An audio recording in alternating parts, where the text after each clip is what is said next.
نحمده ونصلي على رسوله الكريم أما بعد فأعوذ بالله من الشيطان الرجيم بسم الله الرحمن الرحيم رب اشرح لي صدري ويسر لي أمري واحلل عقدة من لساني يفقهوا قولي. ہر انسان اپنی زندگی میں کسی نہ کسی طرح کے خوف کا شکار ضرور ہوتا ہے. کسی طرح غم بھی انسان کی زندگی کا ایک تجربہ ہے.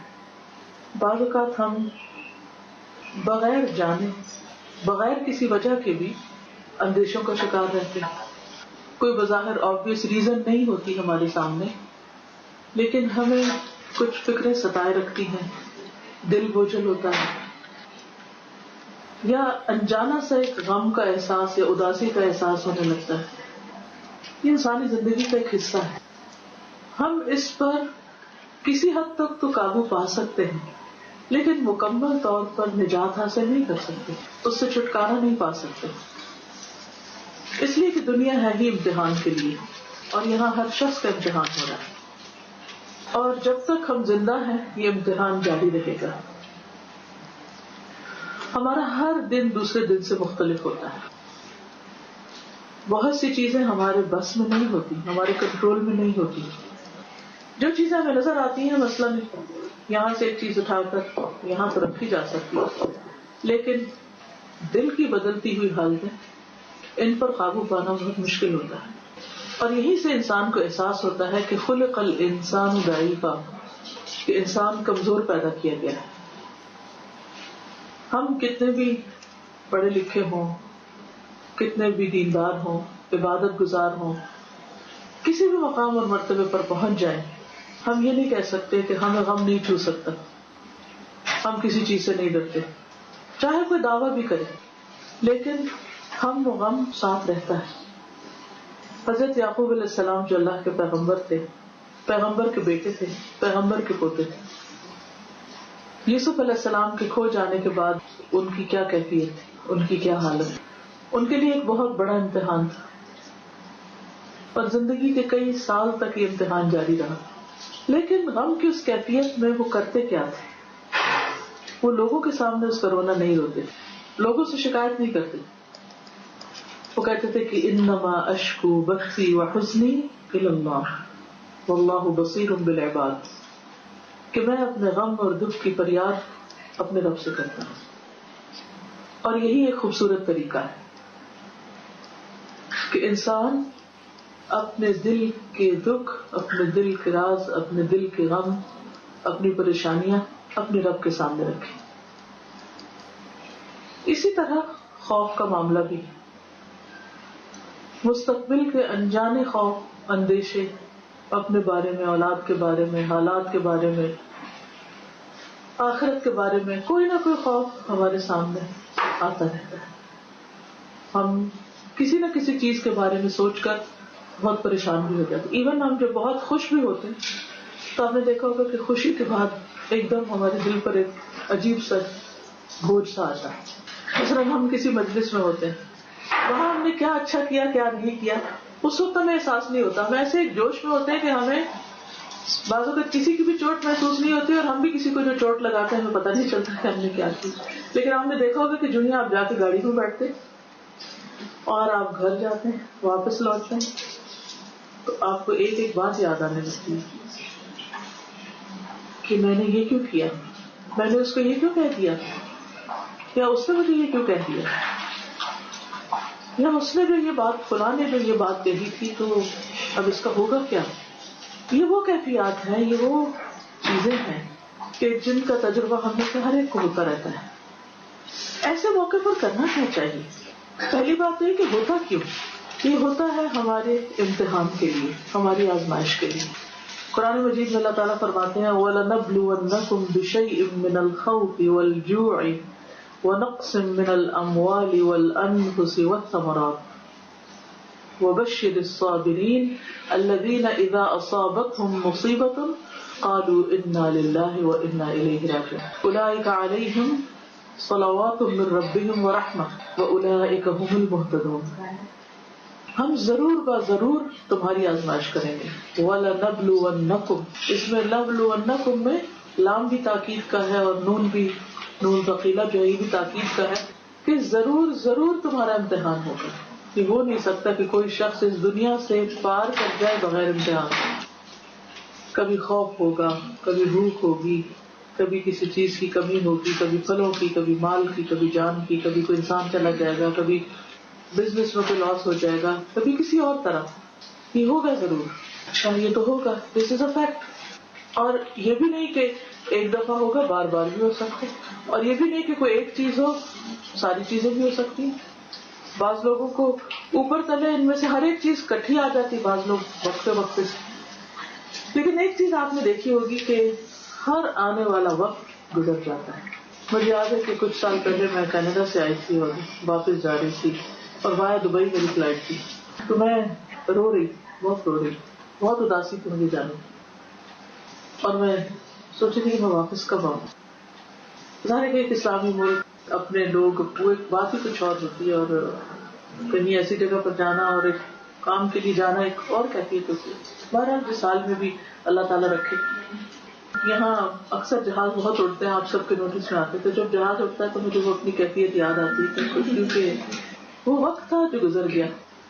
اور اگر آج میرے دل پہ کوئی کسی قسم کا بوجھ ہے تو یہ وقت بھی گزر. جب وہ تکلیف کا وقت ہوتا ہے تو ہم سمجھتے ہیں کہ پتہ نہیں ہمارے ساتھ کیا ظلم ہو گیا ہے اور یہ کیوں ہو گیا ہے اور یہ نہیں ہونا چاہیے تھا. لیکن جب پلٹ کے ہم دیکھتے ہیں تو ایک خواب سا نظر آتا ہے، ایک خیال سا ہوتا ہے اور وہ گزر چکا ہوتا ہے. اور پھر ایسے زندگی میں کتنے ہی وقت آتے ہیں کہ جب ہم روتے بھی ہیں، ہم اداس بھی ہوتے ہیں، ہم غمگین بھی ہوتے ہیں، ہم ہرٹ بھی ہوتے ہیں، ہم خوف اندیشے کا شکار بھی ہوتے ہیں. لیکن ان میں سے کون سا وقت ہے جو باقی رہا؟ تو دس شیل ٹو پاس، یہ بھی گزر جائے. مگر اس وقت مجھے کیا کرنا چاہیے؟ اس میں اللہ سبحانہ تعالیٰ نے جو ہمیں قرآن پاک میں طریقہ بتایا، یا ایھا الذین آمنوا استعینوا بالصبر والصلاۃ. صبر اور صلاۃ دو چیزیں ہیں. ایک طرف انسان اپنے ساتھ کام کرے، اپنے آپ کو تھام کے رکھے، اور دوسری طرف صلاۃ، دعا، نماز، اللہ کا ذکر، اللہ کی یاد، اللہ کے آگے روئے، اللہ سے مانگے. کیونکہ یہ وہ وقت ہوتا ہے کہ جب انسان کے ایمان جانے کا خطرہ ہوتا ہے، یا ایمان میں خلل آنے کا خطرہ ہوتا ہے، یا انسان کسی بھی غلط راہ پہ چل سکتا ہے. یعنی دکھ، غم اور تکلیف تو اپنی جگہ ہے، وہ تو ہے ہی تکلیف دہ، لیکن اس سے زیادہ پریشانی کی بات جس کا ہم سب کو فکر ہونا چاہیے کہ امتحان کے ساتھ انسان کسی کفر یا شرک کا ارتکاب نہ کر بیٹھے. اسی لیے نبی صلی اللہ علیہ وسلم یہ دعا مانگا کرتے تھے کہ اللہم انی اعوذ بک من الکفر والفقر، کہ کفر اور فقر دونوں سے. انسان کہتا ہے کہ اچھا فقر تو ٹھیک ہے لیکن کفر کیوں؟ ہم تو مومن ہیں. لیکن حقیقت یہ ہے کہ فقر انسان کو کفر کی طرف لے جاتا ہے. اور کفر بھی مائنر کفر بھی اور میجر کفر بھی ہے. انسان کو جب فقر ہوتا ہے، کسی بھی چیز کی محتاجی ہوتی، زندگی میں کسی بھی چیز کی کمی ہوتی، تو اس وقت وہ وقتی تکلیف تو ہوتی ہی ہے، لیکن اس سے بڑی چیز جس کی فکر کرنی چاہیے وہ یہ کہ اللہ ایمان سلامت رکھے، اور کسی قسم کی کوئی ایسی حرکت نہ ہو، کسی قسم کی کوئی ایسی بات زبان سے نہ نکلے کہ جس سے کوئی ناشکری لاحق ہو. کیونکہ کفر ناشکری کے معنی میں بھی آتا ہے. بعض اوقات ہم ویسے تو کفر نہیں کرتے لیکن یہ کہ ناشکری کر جاتے ہیں، ناشکری کے کلمات بول جاتے ہیں، زبان سے کچھ کہہ دیتے ہیں، دل میں کچھ آنے لگتا ہے. تو ایک مومن کی شان کے خلاف ہے یہ چیز بھی. مومن کو تو پہلا سبق ہی یہ سکھایا جاتا ہے اور دن میں کئی بار اس کو ریپیٹ کرایا جاتا ہے کہ الحمدللہ، کہ سب شکر اللہ کے لیے، تعریف اللہ کے لیے، اور سب سے پہلے وہ اللہ ہی کو یاد کرتا ہے. اور اسی طرح صرف ناشکری نہیں، بعض اوقات انسان نادانی میں ایسے کلمات زبان سے نکال دیتا ہے کہ جس سے اللہ، اس کے رسول، اس کی کتاب یا اس کے دین کی بے ادبی ہوتی ہے، ادب اور احترام کے خلاف بات ہوتی ہے. یا پھر دل میں ایسی شکایت آنے لگتی ہے کہ انسان عبادت میں کمی کر دیتا ہے، یا پھر جو اچھے کام کر رہا ہوتا ہے وہ چھوڑ دیتا ہے، یا اگر کسی بندے کی طرف سے کوئی تکلیف پہنچ رہی ہے تو اس کا حق ادا نہیں کرتا، اس پہ ظلم شروع کر دیتا ہے، یا اس کے ساتھ کسی قسم کی زیادتی کرنے لگتا ہے. تو یہ ساری چیزیں انسان کے عمل میں نقصان کا ذریعہ بنتی ہیں. یا بعض اوقات انسان غم کی ایسی کیفیت میں ہوتا ہے کہ اسے یہ نہیں پتہ چلتا کہ نماز میں کیا پڑھ رہا ہے، کہ کسی سے بات کر رہا ہے تو کیا کر رہا ہے، یعنی اس کے ہوش و حواس گم ہونے لگتے ہیں. اور ہوش و حواس کا جانا کسی بھی غم اور دکھ اور تکلیف کی وجہ سے یہ بھی انسان کے لیے ایک نقصان دہ چیز ہے. اور انسان کو کچھ پتہ نہیں کہ اس حال میں وہ سروائیو بھی کرے یا نہ. بعض اوقات انسان کسی ایسی بیماری کا شکار ہو جاتا ہے، اس کا نروس بریک ڈاؤن ہو جاتا ہے، بعض اوقات ہارٹ اٹیک ہو جاتا ہے، بعض اوقات کچھ اور ہو جاتا ہے. تو نہیں معلوم کہ کس کا کب آخری وقت ہو، تو وہ دنیا سے اللہ کے بارے میں حسن ظن لے کر جائے، بدگمانی کے ساتھ نہ جائے دنیا سے، کیونکہ آگے ملاقات اللہ ہی سے. اور جس چیز پر انسان کا خاتمہ ہوگا اسی چیز کے ساتھ وہ اٹھے گا بھی، اسی چیز کو پھر وہ فیس کرے گا. کیونکہ مرنے کے بعد دل کی حالت نہیں بدلتی. جو اسٹیٹ آف ہارٹ ہے، اگر نفس مطمئنہ ہے تو قبر میں بھی مطمئنہ ہے اور حشر میں بھی اطمینان کی حالت میں اٹھے گا. اور اگر مرتے وقت وہ اللہ سے بدظن ہے اور ایک قلق اور اضطراب کی کیفیت میں ہے، ایک گلٹ کے ساتھ جا رہا ہے دنیا سے، تو وہ گلٹ ساتھ چلے گی. تو اس لیے بہت ضروری ہے کہ انسان روزمرہ اپنا محاسبہ کرتا رہے، تزکیہ کرتا رہے اور اپنا جائزہ لے کے اپنا سیلف انالیسس کرتا رہے کہ کہیں کوئی کمی بیشی تو نہیں آ رہی اس نفس مطمئنہ میں. یہاں ایک اور چیز کا بھی خیال رکھنا چاہیے کہ جو لوگ تو دین کی طرف آ جاتے ہیں، دینی مجلسوں کا اہتمام کرتے ہیں، ایمان والوں کی صحبت میں بیٹھتے ہیں، تو ان کو ایک کافی سہارا مل جاتا ہے. لیکن بعض لوگوں کا دین سے کوئی خاص مضبوط تعلق نہیں ہوتا، ان کے لیے وہ وقت اور بھی زیادہ آزمائش کا ہوتا ہے. ایسے میں ہم سب کو اپنے قریب کے عزیزوں، دوستوں، رشتہ داروں کی خبر رکھنی چاہیے کہ جب کسی کو غم ہو، دکھ ہو، تکلیف ہو تو ان کو تنہا نہ چھوڑیں، ان کی مدد کے لیے تیار رہیں. کہیں ایسا نہ ہو کہ وہ اس وقت، اس آزمائش کی گھڑی میں، اس امتحان کے وقت میں کوئی ایسا بول دے کہ پچھلے سارے کیے کرا کے پانی پھر جائے. اسی لیے مسلمان پر جو حقوق ہیں ان میں نہ صرف یہ کہ سلام کا جواب دینا، چھینک کا جواب دینا، بلکہ مریض کی عیادت کرنا اور جنازے کے پیچھے جانا، اور اگر کوئی فوت ہو جائے تو پیچھے والوں سے تعزیت وغیرہ کرنا، یہ بھی مسلمان کا حق ہے. کیونکہ ہوتا یہ ہے کہ جب کوئی شخص بیمار ہوتا ہے تو اس کے اوپر مایوسی آنے لگتی، اور مایوسی جو ہے وہ کسی حال میں بھی پسندیدہ نہیں، چاہے کوئی بیمار ہو یا کسی اور مشکل کا شکار ہو. کیونکہ انہ لا ییأس من روح اللہ الا الکافرون، اللہ کی رحمت سے صرف کافر ہی نا امید ہوتے ہیں. مومن ہر حال میں پر امید رہتا ہے. لیکن اگر کسی کو ایسی بیماری آ گئی کہ جس سے اس کو پتہ چل رہا ہے کہ سروائیول ممکن نہیں، تو بھی اسے اللہ کی رحمت سے مایوس نہیں ہونا چاہیے. اسے یہ یقین ہونا چاہیے کہ یہ اگر مجھے جانا ہی ہے اس بیماری کے ساتھ تو یہ بیماری بھی اللہ کی طرف سے ایک رحمت ہے کہ مجھے یہ پاک کرنے والی، میرے گناہوں کا کفارہ کرنے والی. تو اس وقت بھی اس کی سوچ مثبت رہے گی. اور اسی طرح اگر زندگی میں کسی بھی چیز کی کمی ہے تو اس وقت بھی انسان کو مثبت سوچنا چاہیے کہ اس میں ضرور کوئی خیر ہے، اللہ نے کسی مشکل سے مجھے بچا کے رکھا ہے. اور اگر انسان کے دوست، احباب، رشتے دار اور آس پاس کے لوگ کسی کے اندر ایمان نہیں، تقویٰ نہیں، تو مشکل اوقات میں لوگ ایک اور قدم آگے پھسل جاتے ہیں، اور وہ شرک کی طرف، وہ اللہ کو چھوڑ کر غیر اللہ سے مدد مانگنے لگتے ہیں. اگر آپ دیکھیں تو دنیا میں شرک کی جو بڑی بڑی قسمیں ہیں وہ یہیں سے جنم لیتی ہیں. مثلا لوگوں کو پاگلسٹی کا شوق ہوتا ہے، کیا جاننا چاہتے ہیں، کیا دیکھنا چاہتے ہیں، کیوں وہ اس میں اتنا انٹرسٹ لیتے ہیں، کیوں وہ ہاتھ دکھاتے ہیں، کیوں وہ کسی نہ کسی طرح غیب کی خبریں معلوم کرواتے ہیں. It's not just out of curiosity. ہوتا یہ ہے کہ بیک آف مائنڈ کے کہیں کوئی حادثہ تو نہیں ہونے والا ہمارے ساتھ، یا کوئی پیچھے کوئی پریشانی تو نہیں آئے گی، کیا ہمارا مستقبل سیف ہے، محفوظ ہے، اور ہمیں کیا ملے گا، اور شادی کہاں ہوگی، اور بچے کتنے ہوں گے، اور وغیرہ وغیرہ. جو اسکول کالج میں سب بچے ایک دوسرے کو دیکھ کے ہاتھ بتا رہے ہوتے ہیں، چاہے کچھ معلوم ہو یا نہ ہو. اور بعض اوقات وہ چیزیں دماغ میں رہ بھی جاتی ہیں اور انسان اسی طرح سوچنے لگتا ہے اور وہی ڈھونڈنے لگتا ہے اور ادھر ہی مڑنے لگتا ہے. اس اعتبار میں اتنے خراب ہے. پھر اسی طرح آپ دیکھیے کہ علم نجوم کے علاوہ عراف جو ہوتے ہیں، جو جن کے پاس سود سیر جو ہوتا ہے، اور جا کے ان سے لوگ پوچھتے ہیں، تو کب جاتے ہیں ان کے پاس؟ کبھی غور کیا آپ نے؟ لوگ نجومیوں کے پاس کب جاتے ہیں؟ عام حالات میں نہیں جاتے. نجومی کب یاد آتے ہیں؟ جب کوئی مشکل پیش آتی ہے کہ ہماری قسمت کے ستارے، نجوم ستارے سے، کہ ہمارے ستارے کیا کہیں. پھر اسی طرح بعض لوگ بہت ریگولرلی ہاروسکوپ دیکھتے ہیں. وہ کیوں پڑھتے؟ یہ دیکھتے ہیں کہ اچھا کہیں اس میں لکھا ہوا کہ حادثہ آنے والا ہے تو ہم ٹریول نہ کریں. وہ استخارے کے ساتھ ٹریولنگ نہیں کرتے، وہ ہاروسکوپ دیکھ کے اپنے پروگرام بناتے ہیں کہ جانا ہے کہیں یا نہیں. اسی طرح بدشگونی کی بھی اور جتنی قسمیں ہیں، کالی بلی رستہ کاٹ گئی اور اس قسم کے خرافات جو ہیں، یہ سارے شرک کے مظاہر جو ہیں، ان کے پیچھے ایک عجیب نفسیات ہے انسان کی. پیروں کے پاس لوگ کیوں جاتے ہیں؟ قبروں پہ لوگ کیوں جاتے ہیں؟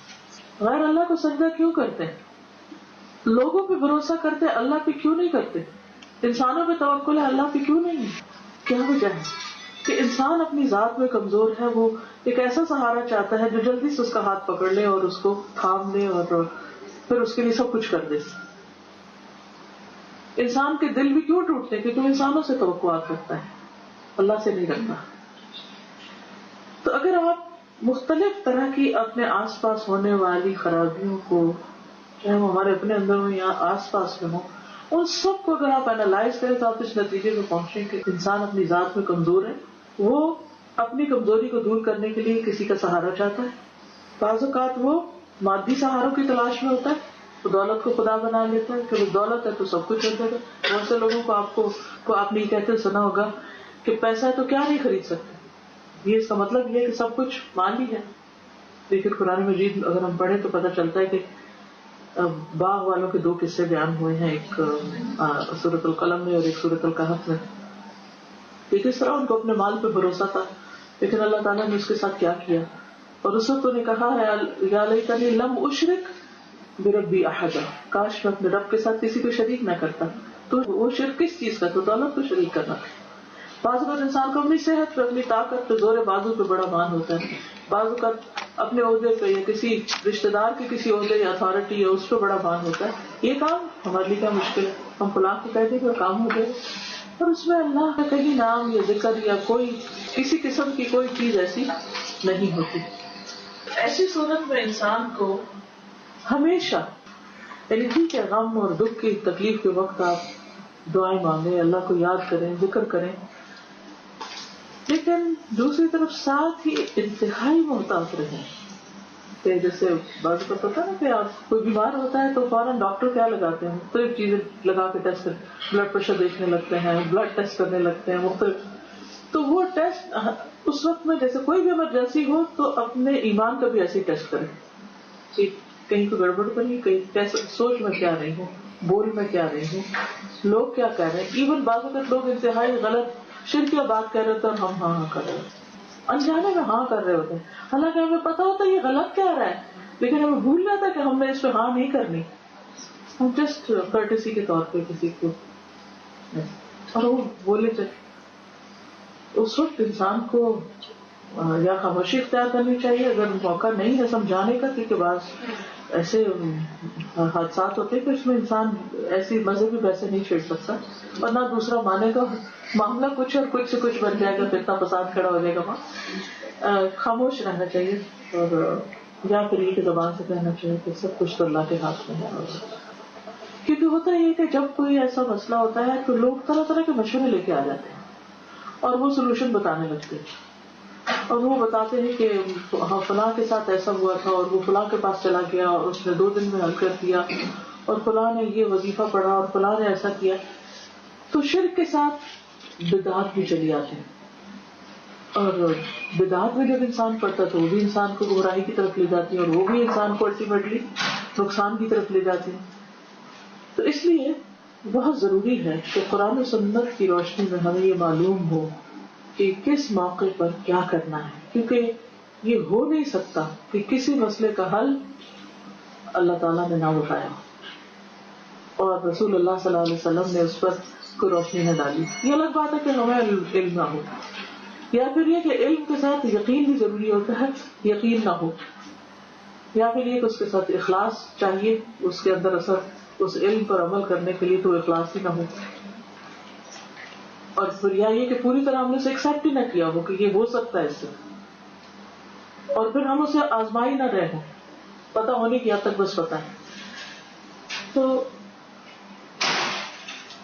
انسان کے لیے ایسے تمام مواقع پر مزید احتیاط کی اسے ضرورت ہوتی ہے, اور اس کے لیے کسی بھی تکلیف آنے سے پہلے انسان کو علم حاصل کر لینا چاہیے, جان لینا چاہیے کہ زندگی میں اگر کوئی ایسا وقت آئے تو مجھے اس کو کیا کرنا ہے, پہلے سے ذہنی طور پر اپنے آپ کو تیار کریں. بس موت کے ہاتھ سے ہر شخص کو مرنا ہے نا, ہر گھر میں ہوتے ہیں. اور اب دیکھیے ہمارے ہاں موت وفات کے موقع پر کیسے کیسے خرافات ہوتی ہیں جن کا دین سے کوئی تعلق نہیں. اب ایک جانے والا دنیا سے جا رہا ہے, لیکن اس کا آخری عمل کیا سنت کے مطابق ہو رہا ہے, یہ بدعت ہو رہی ہے. کیونکہ انما الاعمال بالخواتیم, جیسا خاتمہ ہوگا جیسے اس موقع پر اعمال ہوں گے وہی قیامت کے دن اسی کے ساتھ اٹھے. اگر کوئی احرام کی حالت میں مر گیا تو احرام میں اٹھے گا. اسی طرح اگر کوئی شخص اس کسی غلط کام میں ملوث تھا تو سب اس کی ڈیتھ آ گئی تو اسی کے ساتھ اٹھے گا, وہی اس کی آخری چیز ہوگی. اسی طرح ایک حدیث میں آپ نے پڑھا ہوگا کہ مرنے والوں کے پیچھے بین کرنے سے منع کیا گیا ہے کیونکہ اس سے مردے کو عذاب ہوتا ہے. اب انسان یہ سوچتا ہے کہ مردے کو کیوں عذاب ہوتا ہے, مردے کا کیا قصور ہے کہ پیچھے والے رو پیٹ رہے ہیں. اس کی وجہ یہ ہے کہ اگر مرنے والے کے دل کے اندر ذرا بھی یہ خواہش تھی کہ لوگ مجھے روئیں اور اونچا اونچا روئیں, اور کیونکہ اس سے بھی ایک ناموری کا ہوتا ہے نا شوق کہ جی فلاں کے مرنے پر اتنے لوگ روئے اور ایسا ایسا روئے, تو ہمارے یہاں بھی بعض اوقات باقاعدہ رونے والے بلائے جاتے ہیں. اور میں نے خود اپنی آنکھوں سے ایک جگہ دیکھا تھا کہ کچھ پروفیشنل ہوتے ہیں, جیسے شادی کے موقع پر گانے والے پروفیشنل ہوتے ہیں نا, تو رونے مرنے کے وقت بھی کچھ پروفیشنل ہوتے ہیں, وہ آ کے مخصوص قسم کے راگ لگاتے ہیں اور پھر روتے اور رلاتے ہیں. اور جو بھی ہو, لیکن یہ ہے کہ ایسی چیزیں ہمارے ماحول میں موجود ہیں کہ جس میں کیونکہ نوحہ جو ہے جس میں بول بول کے انسان اونچی اونچی, اور اب مرنے والے کا اگر یہ دل تھا کہ اس کے پیچھے اس کے ایسے لوگ ہوں, یا اس نے اپنی زندگی میں کسی اور کے لیے روکا نہیں, تو وہ بھی اس گناہ میں ملوث ہے. اسی طرح مرتے وقت اگر کوئی وصیت غلط کر جاتا ہے, یہ وراثت میں کوئی گڑبڑ کر جاتا ہے, تو یہ چیزیں بھی اس کے لیے نقصان دہ ہوتی ہے.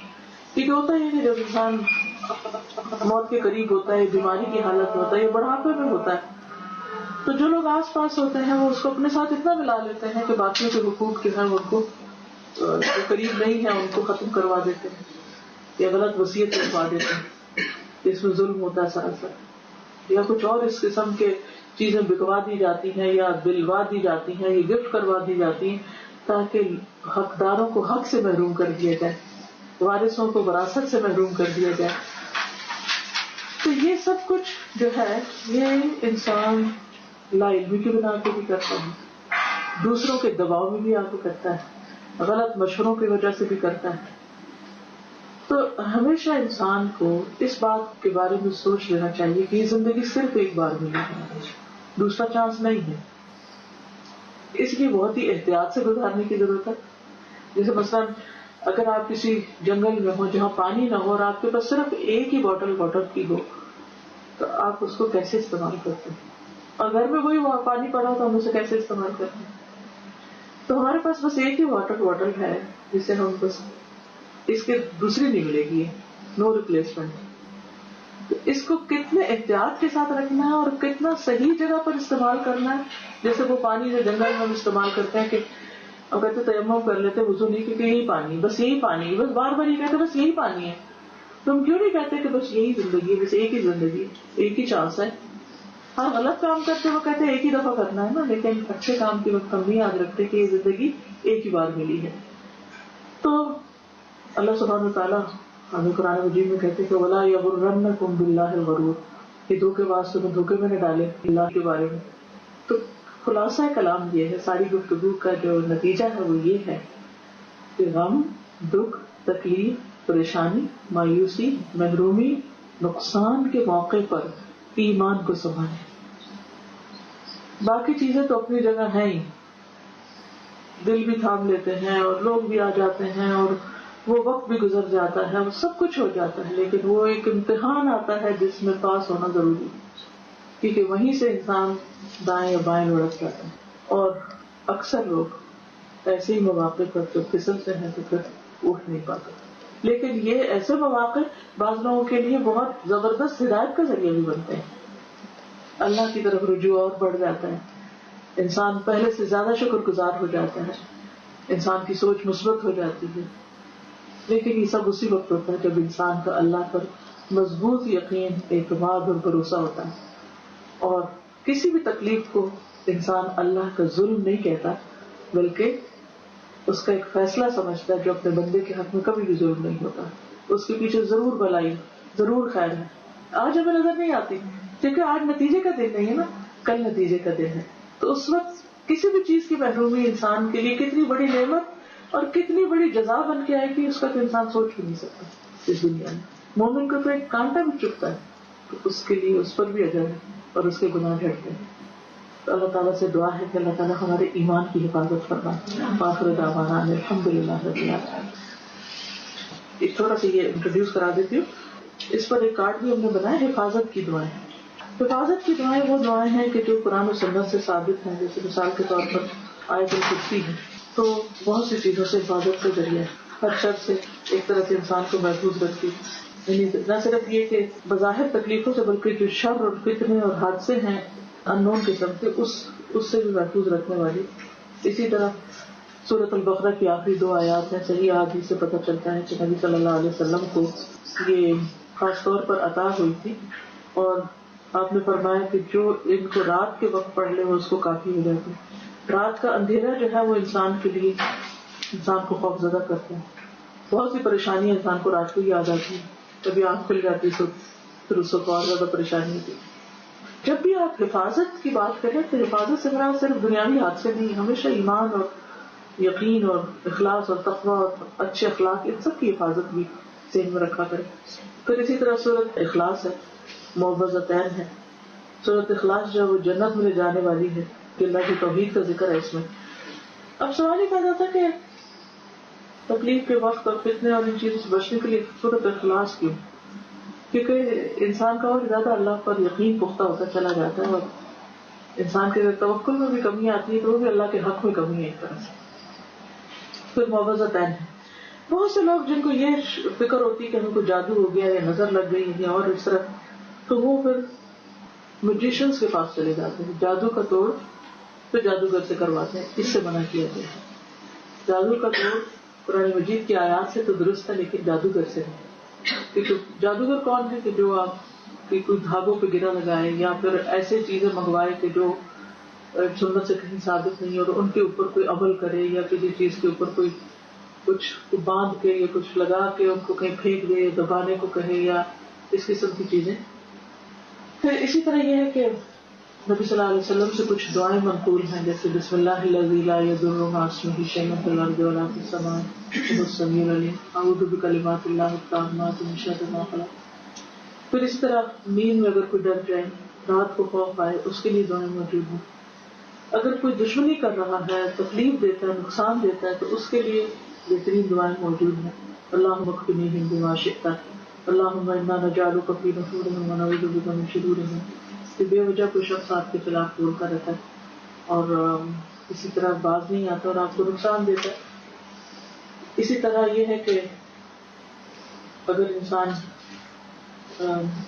تقدیر کے شر سے ڈرتا ہے، ایک بری تقدیر سے ڈرتا ہے تو اس کے لیے بھی دعا ہے اللہم انی اعوذ بک من جہد البلاء ودرک الشقاء وسوء القضاء وشماتۃ الاعداء. اسی طرح شر صرف باہر نہیں ہوتا، شر انسان کے اپنے اندر میں ہوتا ہے تو اس سے بھی بچنا چاہیے. اللہم انی اعوذ بک من شر سمعی ومن شر بصری ومن شر لسانی، اللہ مجھے میری زبان کے شر سے بچا، ومن شر قلبی ومن شر ولی. پھر برے وقت، برے ساتھی، بری جگہ سے اللهم إني أعوذ بك من يوم السوء ومن ليلة السوء ومن ساعة السوء ومن صاحب السوء ومن جار السوء في دار المقام. پھر اسی طرح یہ دعا بڑی زبردست ہے. اللهم إني أعوذ بك من جار السوء ومن زوج تشيبني قبل المشيب ومن ولد يكون علي ربا ومن مال يكون علي عذابا ومن خليل ماكر عينه تراني وقلبه يرعاني إن رأى حسنة دفنها وإذا رأى سيئة أضاعها. ترجمہ سنا دیتی. اے اللہ میں آپ کی پناہ مانگتا ہوں برے ہمسائے سے اور ایسے ساتھی سے جو بڑھاپے سے پہلے مجھے بوڑھا کر دے, اور ایسی اولاد سے جو میرے لیے وبال ہو, اور ایسے مال سے جو میرے اوپر عذاب بنے, ایسے مکار دوست سے جس کی آنکھیں اور دل میری نگرانی کرتے ہیں. اگر مجھ میں کوئی خوبی دیکھے تو اس کو اپنے تک رکھے, کوئی خامی دیکھے تو چرچا کرے. پھر اسی طرح اخلاقی کمزوریوں سے بچنے کے لیے دعا ہے. اللہم انی اعوذ بک من العجز والکسل والجبن والبخل والحرم والقسوة والغفلة والعيلة والذلة والمسكنة وأعوذ بك من الفقر والكفر والفسوق والشقاق والنفاق والسمعة والرياء وأعوذ بك من الصمم والبكم والجنون والجذام والبرص والسيء الأسقام. یہ بہت ساری دعائیں ہیں کہ جن کو اگر انسان پڑھتا رہے اور قبولیت کے اوقات میں, تہجد میں اور مختلف مواقع پر, تو انسان ایک تو یہ کہ شر اور فتنے سے بچا رہتا ہے. دوسرا یہ کہ اگر زندگی میں کوئی تکلیف آ گئی ہے تو بھی انسان اللہ کو مضبوطی سے تھام لیتا ہے تو ایمان کی حفاظت رہتی ہے. تو اس کو ایک کارڈ کی شکل میں بھی چھاپا گیا ہے اور انٹرنیٹ پر سائٹ پہ بھی موجود ہوگی. جب میں یہ دعائیں پڑھتی تو میں حیران ہوتی ہوں کہ نبی صلی اللہ علیہ وسلم نے کچھ چھوڑا ہی نہیں, ہر چیز کا احاطہ کر لیا. اگر بلیو میں اگر یہ دعا نہیں سامنے ہم مانگنے میں بیٹھے تو کہ اچھا اور کیا مانگنا ہے, یا ختم ہو جاتی ہیں, یاد ہی نہیں آتا اور کیا مانگنا ہے. ہم تو اپنا اتنا بھی نہیں بھلا جا سکتے کہ ہمیں ضرورت کیا کچھ ہے یا ہمارے لیے نقصان دہ کیا کچھ ہے. تو اس کی بہترین طریقہ حفاظت کا یہ ہے کہ انسان دعا کے ذریعے اللہ کو تھام لے. ایاک نعبد و ایاک نستعین اهدنا الصراط المستقیم. سبحانک اللہم و بحمدک نشہد ان لا الہ الا انت نستغفرک و نتوب الیک. ویڈیو کے نیچے سبسکرائب کے بٹن پہ کلک کریں, بیل کے آئیکن پہ کلک کیجیے تاکہ ہر نئی ویڈیو کی نوٹیفیکیشن